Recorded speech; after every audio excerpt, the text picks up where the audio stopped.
हाँ तो देखिए, एक्स जो है 5% बाई पे बेचा था, तो बाई के लिए सीपी हो जाएगा 105 यूनिट। और फिर बाई पुनः जो है एक्स को बेचा 2% की हानि पे, ठीक है, 2% की हानि पे बेचा, यानी कितने में 102.9 यूनिट पे बेचा। तो ओवरऑल जो हमारा इसमें क्या हुआ, ओवरऑल जो बाई को कितना, ओवरऑल जो एक्स को कितना प्रॉफिट हुआ। एक तो बाई जो है 105 में बेचा था, ठीक है, यानी 105 में बेचा था और 102 में ख़रीदा सेम चीज़ को, तो कितने का लाभ हुआ, 2.1 यूनिट का उसे लाभ हुआ, ठीक है, 2.1 यूनिट का उसे क्या हुआ, प्रॉफिट हुआ यहाँ पे। क्योंकि ये तो ज़्यादा में ख़रीदा नहीं, क्योंकि बाई जो 105 यूनिट में बेचा था, बाई को बेचा था 5% की यूनिट पे, यानी 5 यूनिट पे, ठीक है। तो उसके बाद क्या, उसके बाद फिर बाई के लिए सीपी हो गया 105 यूनिट, 2% की हानि पे बेचा, ठीक है। तो 105 पे 2% पे बेचेगा, तो 105 का 2% का फ्रैक्शन कितना बनता है हमारा, 1/50, यानी 105 का 100/1/50, यानी 2.1 यूनिट लॉस पे बेचा।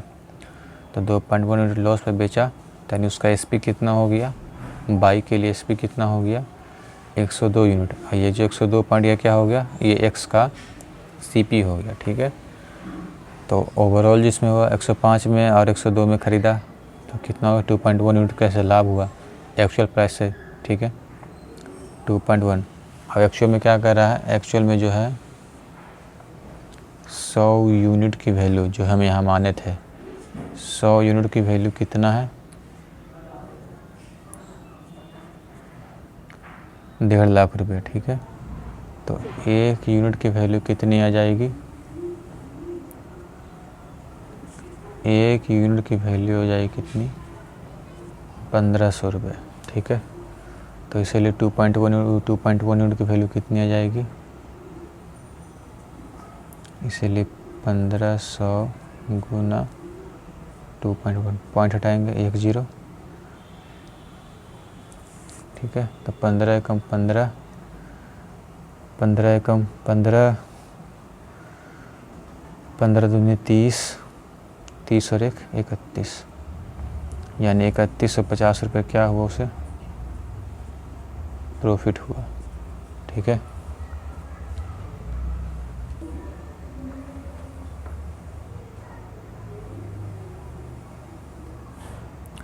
अब देखिए, अब हमारा क्वेश्चन कह रहा है कि 12 copies of a book were sold for rupees 1800 रुपये। एक किताब की 12 प्रतियां जो है 1800 रुपये में बेची गई, ठीक है, यानी एसपी ऑफ 12 बुक्स था, एसपी ऑफ 12 बुक्स का कीमत कितना है, 1800 रुपये। इसमें बोल क्या रहा है, जिससे 3 प्रतियों की लागत मूल्य के बराबर लाभ होता है, ठीक है, यानी जो प्रॉफिट होता है वो 3 एसपी के बराबर प्रॉफिट होता है, ठीक है, यानी 3 सीपी के बराबर प्रॉफिट होता है। तो एक चीज़ बताइए, एसपी कितना हो जाएगा हमारा, 12 सीपी प्लस पी, ठीक है, सीपी प्लस प्रॉफिट होता है हमारा, 1 मिनट, सेलिंग प्राइस क्या होता है, कॉस्ट प्राइस प्लस प्रॉफिट।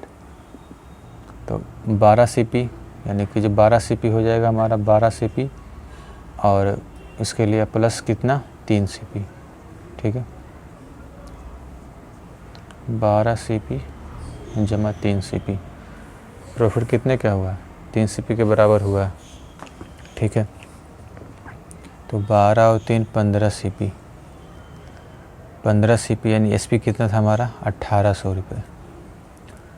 इसका अर्थ ये हुआ कि यदि वह 12 किताब 1800 रुपये में ख़रीदा, तो जो बेचा था 12 किताब, वो 12 किताब बेचा, यानी 15 किताब बेचा, यानी कि उसे क्या हुआ कि एक्चुअल में था 15 किताब, लेकिन 3 किताब क्या किया, उसे 3 किताब रखा, तो इससे कितना 3 किताब के बराबर उसे लाभ हुआ था, ठीक है।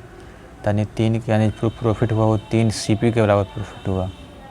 यानी 12 CP प्लस 3 CP हो जाएगा यहाँ पे, तो 12 3 15 CP, ठीक है। तो 15 CP क्या हो जाएगा हमारा, यानी CP का जो वैल्यू आएगा हमारा क्या, वो आ जाएगा 1800/15, 15 एकम 15, 15 दूनी 30,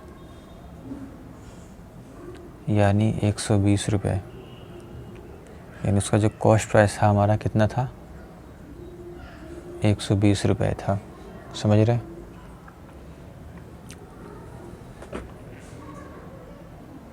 देखिए यहाँ जो 120 रुपया हुआ, तो ये आया हमारा 1 CP, ठीक है। 1 CP का हमारा इतना मूल्य आया। अब एक बात यहाँ पे आप लोगों को समझे कि ये 12 CP कैसे हो गया, ये 12 CP कैसे हो गया। तो ये 12 CP ऐसे हो गया क्योंकि सवाल में दिया हुआ है क्या, कि एक किताब की 12 प्रतियाँ 1800 में बेची गई। यानी कि ये जो 12 CP रहा होगा तभी तो 1800 में बेचा होगा, ठीक है। समझ रहे मेरी बात को? 12 CP 12 कॉस्ट प्राइस रहा होगा तभी तो, 12 किताब रहा होगा तभी तो 1800 में बेचा होगा। तो जो 1800 में बेचा, ये कितने किताब को बेचा, 12 CP जो था वही हमारा SP हो गया अब इसके लिए, ठीक है। समझ रहे हैं? तो इसीलिए CP का वैल्यू आया 12 CP, ठीक है। अब प्रॉफिट, तो प्रॉफिट सवाल में दिया हुआ था क्या, कि जिससे क्या होता है कि 3 प्रतियों के लागत मूल्य के बराबर लाभ होता है। यानी कि 12 CP जो 1800 में बेचा, उससे क्या हुआ, जो लाभ हुआ वो 3 CP के बराबर लाभ हुआ, ठीक है। 3 CP के बराबर लाभ हुआ, इसीलिए P की जगह हमने 3 CP लिया, ठीक है। जिससे क्या होगा, 12 3 15 CP का मूल्य आया कितना, 1800 रुपये। तो 1 CP का मूल्य कितना आ जाएगा, 120 रुपये, ठीक है। देखिए कह रहा है एक व्यक्ति ने कुछ पेंसिल 5 पेंसिल पर रुपए की दर से खरीदी। मान लेते हैं कि ये हमारा आर्टिकल है, ठीक है। आर्टिकल मतलब हो गया पेंसिल, और ये हमारा प्राइस है। क्या किया कि 5 पेंसिल, यानी 5 पेंसिल जो है वो 1 रुपये की दर से ख़रीदा, ठीक है। 1 रुपये की दर से 5 पेंसिल ख़रीदा, 1 रुपये में 5 पेंसिल ख़रीदा, ठीक है, क्योंकि दिया हुआ है 5 पेंसिल पर रुपये। और उन्हें 3 पेंसिल पर रुपये की दर से बेच दिया। यानी जो SP है वो कितना है, 3 पेंसिल जो है 1 रुपये की दर से बेच दिया। तो पूछ रहा है उसका लाभ प्रतिशत क्या होगा। तो ऐसे सवालों में क्या करेंगे कि हम आर्टिकल को सेम करेंगे, ठीक है। आर्टिकल को सेम करने के लिए क्या करेंगे, इक्वल करेंगे दोनों को। तो इक्वल कैसे होगा, 5 3 का LCM 15, इसे 15 करने के लिए 5 से गुना करेंगे। जब इधर 5 से गुना किए तो इधर भी 5 से गुना करना पड़ेगा, और ऊपर में 3 से करेंगे, इधर भी 3 से गुना करना पड़ेगा। तो ओवरऑल कितना आया हमारा, ये आया हमारा 3 रुपये, ये आया हमारा 5 रुपये। कितने का लाभ हुआ, 2 का लाभ हुआ। 2 का लाभ हुआ 3 पे, तो 100 पे कितना। तो इसका जो आंसर आएगा हमारा क्या आ जाएगा, 66 सही 2/3% का हमारा क्या हुआ, प्रॉफिट हुआ, ठीक है।